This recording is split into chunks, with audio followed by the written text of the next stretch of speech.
Hey friends, welcome to the Taking Your Next Step podcast from Collegians for Christ. Through each episode, we will journey together focusing on becoming better followers of Jesus. If you are eager, like I am, to follow Jesus Christ and take your next step now by joining us in today's episode.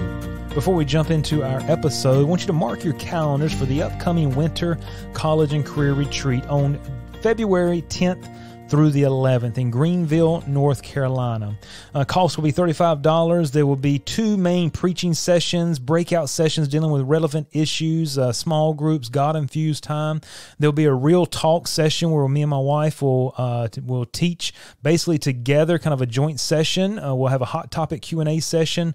Of course, a group activity that will be a blast, fun games, a delicious lunch and snacks. And you can register and get more information at cfcretreats.com.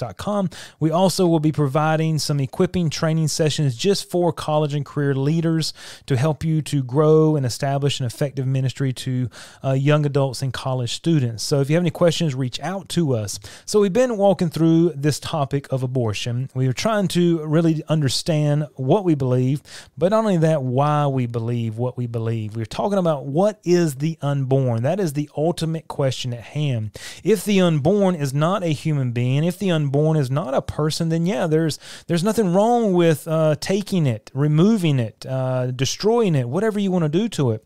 But if the unborn in a mother's womb is a living human being, then it has the same rights, regardless of its location, regardless of its size or level of development, that you and I possess, regardless if you are 15 or 25, 55 or 75.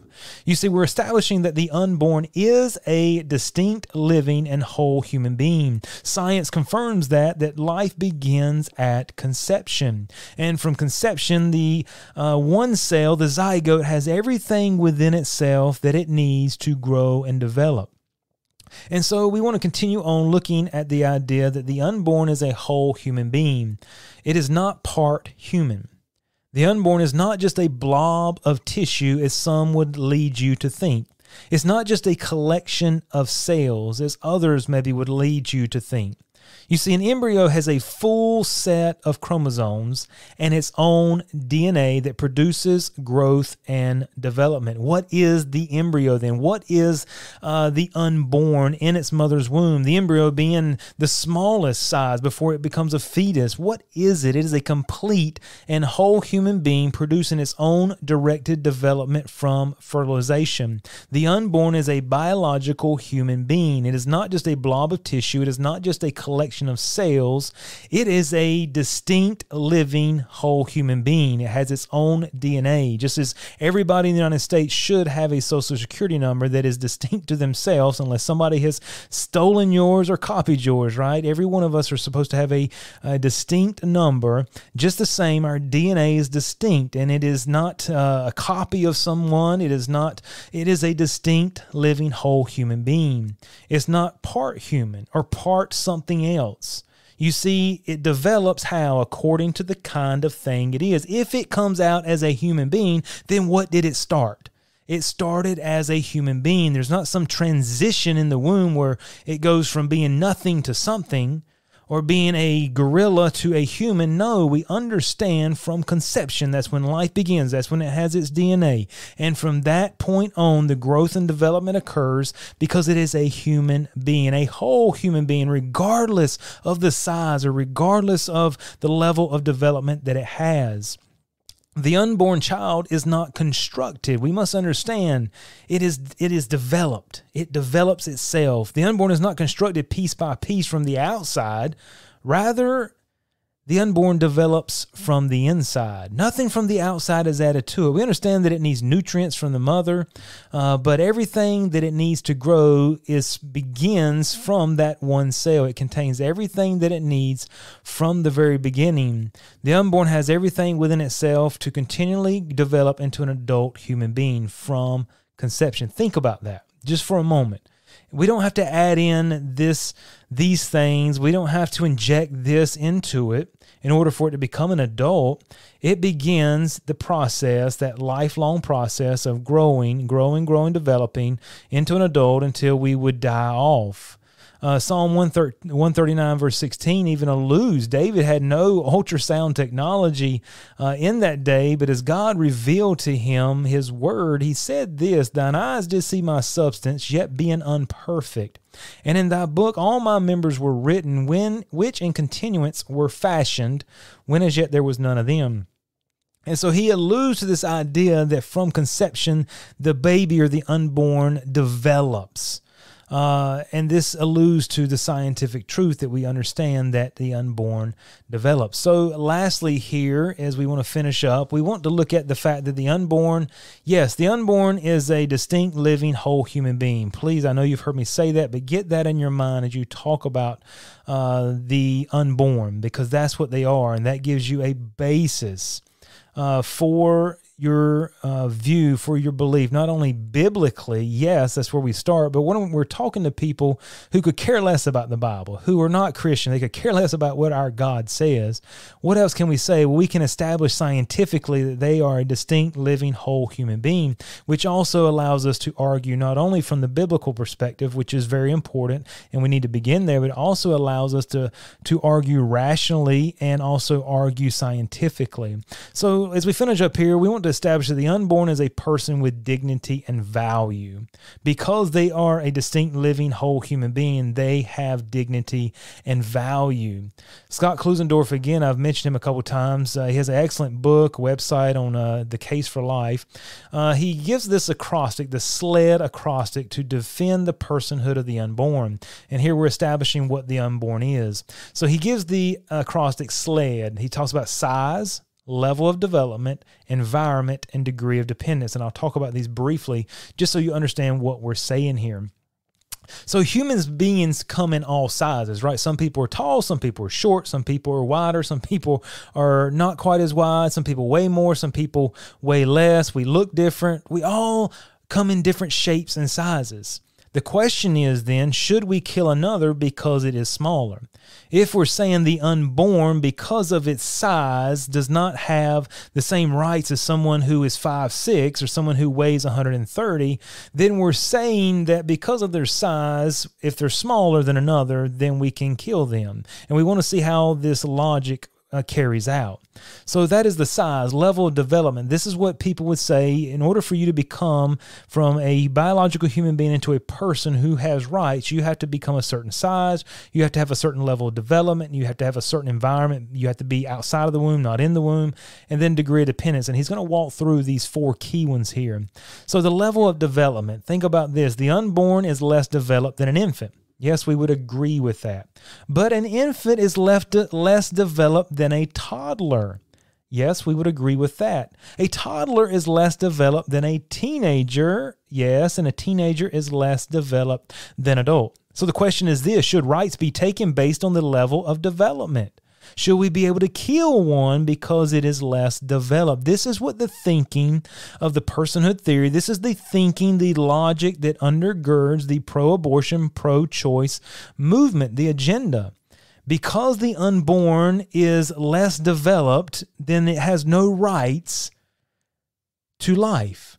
Just because of its size, because it's smaller in size, it has no. You see the difference. A teenager is smaller maybe than an adult, is less developed than an adult. What about their environment? Does a person's geographical location determine his or her value? If a premature baby is placed into the mother's arm, no one questions the value if this is even a human life. So let's say it's delivered prematurely, well before the 9-month period. They're not going to say, well, sorry, that's not a baby. We can't put it in your arms yet. I wish it had gone until 9 months. No, they look at it and they love it. They cherish it. They try to keep it alive. Why should a baby the same age, only a few inches away, allowed to be killed? So if it's delivered prematurely, it's a baby. It has life. But if it's in the mother's womb, same age, same size, same level of development, you can kill it based on its environment. Then lastly here, the degree of dependence. An unborn is dependent on the mother for survival, but also you think about this, an infant is dependent on a mother or a father for survival. I have a 3-year-old, and let me say this, if I was not around or my wife was not around, then he would not make it. whether it be food, whether it be danger to himself. Yes, the unborn is dependent on the mother, but also my 3-year-old is dependent upon me and my wife for his survival. But on the flip side of that, someone who is sick is dependent on a caretaker or medical personnel. Does the level of dependence take away a person's value? According to the personhood theory, according to the pro-choice, pro-abortion movement, yes. So should we be allowed to kill someone because they are dependent on another? We're saying the unborn child is dependent upon the mother, and because of that, you can take its life. It's not a person. It does not have rights. But my 3-year-old's dependent upon me. Would you say that I can take my 3-year-old's life? You say, no, you murderer. You cannot do that. Should we be able to take someone's life because they have gotten old and they're requiring medical attention or the dependence of another person to care for them? Absolutely not. That's not where their value and their dignity comes from. It comes from the fact that they are a human being. That's where your value, your dignity, regardless of what size you are, regardless of how developed you are mentally or physically, regardless of where you live, geographically, and regardless of if you depend upon someone or not. You are valuable. You have rights just like every single other human being has rights because you're created by God. You're created by God in His image, and that's where you receive your identity. Not based on what you can do or what you cannot do, not based on the performance or your abilities, none of that. You see, the biblical worldview teaches that a human being is a person, and a person is a human being. You cannot separate the two. All human beings have unalienable rights granted from their Creator. You have value and dignity because of the kind of thing you are, a human being, not because of what you can do. We've talked about that. Let me read to you one passage as we close out here in Luke chapter 1. We talked about this in one of our previous studies, but this shows us what the unborn is in the womb. John the Baptist hears Mary speak, and he jumps for joy. The unborn, that is nothing but a blob of cells, a blob of tissue. He recognizes and he reacts because he is a distinct, living, whole human being. In Luke chapter 1, verse number 30, the Bible says this.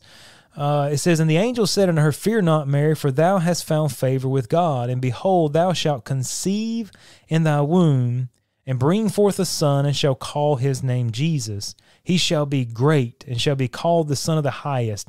Then we go up to verse number 39, and it talks about where Mary rose in those days and went into the hill country with haste into a city of Judah, and entered into the house of Zacharias, and saluted Elizabeth. And it came to pass that when Elizabeth heard the salutation of Mary, the babe leaped in her womb, and Elizabeth was filled with the Holy Ghost. So as we go back to Mary, what was this in her womb? Let me ask you this. When did Jesus Christ enter the womb? Was it at conception?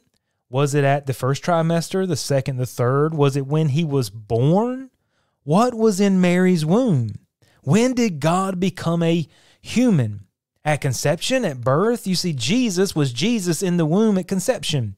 He did not have to become a certain size or develop certain qualities, be in a certain location, or not be dependent on his mother to be Jesus Christ. He was Jesus Christ the moment of conception. He was not part Jesus, part something else. He was not some other kind of thing.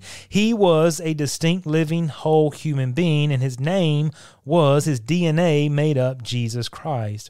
And so in order to support abortion, we must decide that a distinct, living, whole human being in its earliest stages has no real value. So little value that it can be killed at any time for any reason. On the other hand, we must decide that at some later stage, the unborn is transformed into a different kind of being of such high value that the killing of it is now murder. So we have established both biblically and now scientifically that from the moment of conception, the unborn is, and you can say it with me, a distinct, living, and whole human being. So therefore, he or she has value, dignity, and rights. The unborn child has the right to life, so electively terminating a pregnancy or aborting a baby is the same as taking a person's life that is walking around. It is murder. What applies to humans applies to the unborn because they are human regardless of their size, level of development, environment, or degree of dependence. Look around you. If you're riding down the road, if you're walking, next time you go into your classroom, next time you go into your workplace, look around you. Do you agree that each person has the same basic rights and should be treated equally? If yes, why? What is the basis? If all of us should be treated equally, there must be some quality that we all share equally that justifies us being treated equally. It can't be our age, because we're all different ages. It can't be that we look human, because there's some of us that could be and are disfigured. It cannot be that we have a brain that functions, because there's some in a reversible coma right at this moment. It cannot be our ability to think, because let's be honest, some of you think better than me. If it is something we can gain or lose, then equal rights cannot exist. What is it then? It is our human nature, and that is what we all share equally. You either have it or you don't. The fact that you are a distinct, living, whole human being is what gives each person their basic human rights, which we share equally. Thank you for taking the time to listen. If this podcast has been helpful to you, please share it with a friend or subscribe to stay up to date on the latest episodes. You can connect with Collegians for Christ online for more information and resources at cfccampusministry.com.